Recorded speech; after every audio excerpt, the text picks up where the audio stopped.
Haley smoothed down her wavy hair and tried not to be nervous. She was 13, and it was a big deal being on television. If you lived in New York and had cable, the city's 24-hour news channel, New York 1, was the first thing you saw when you turned on the TV. Haley took another deep breath and thought about what she might say to the interviewer. The butterflies in her stomach danced the way they did every year on the first day of school.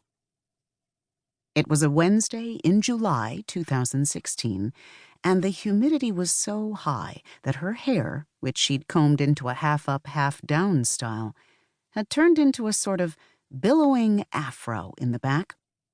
It was puffier than she had planned.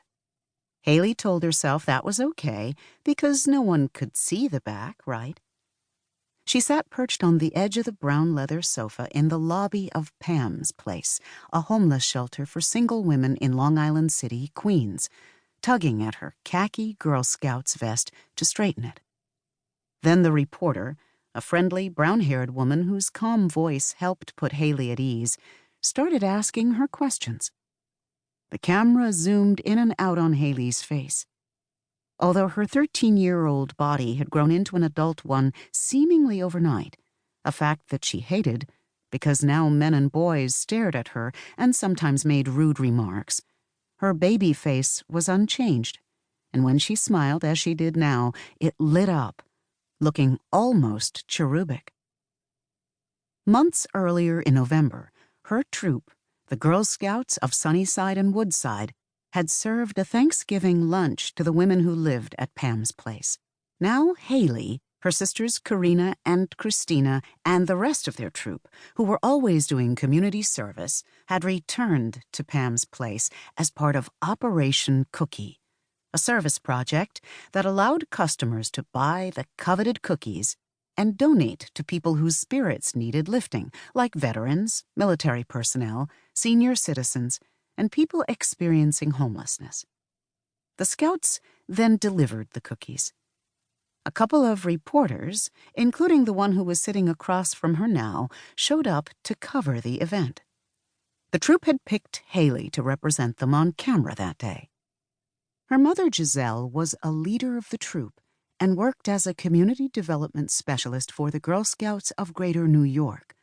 So even though Haley had been a Girl Scout for only 2.5 years, she knew a lot about Girl Scouting and the history of the organization. And although she was a little shy, which may not have made her an obvious choice as a public representative, she was thoughtful and affable. People do so much for us, and the least we can do is do something for them, Haley told the reporter. The women in the shelter have experienced many hardships and are really struggling. To see us come in and do all these things for them really makes their day. 2 days later on Friday, the sisters and their younger siblings, Gillespie and Judas, who were 2 and 3, gathered in their grandmother's living room to watch the segment. Giving back is a way of life for 13-year-old Haley Vicente, the reporter narrated as Haley's face appeared on the flat-screen TV that hung on the wall of the cramped apartment where her mother Giselle had grown up. The apartment never got a lot of natural light, but the dimness made it cozy and familiar.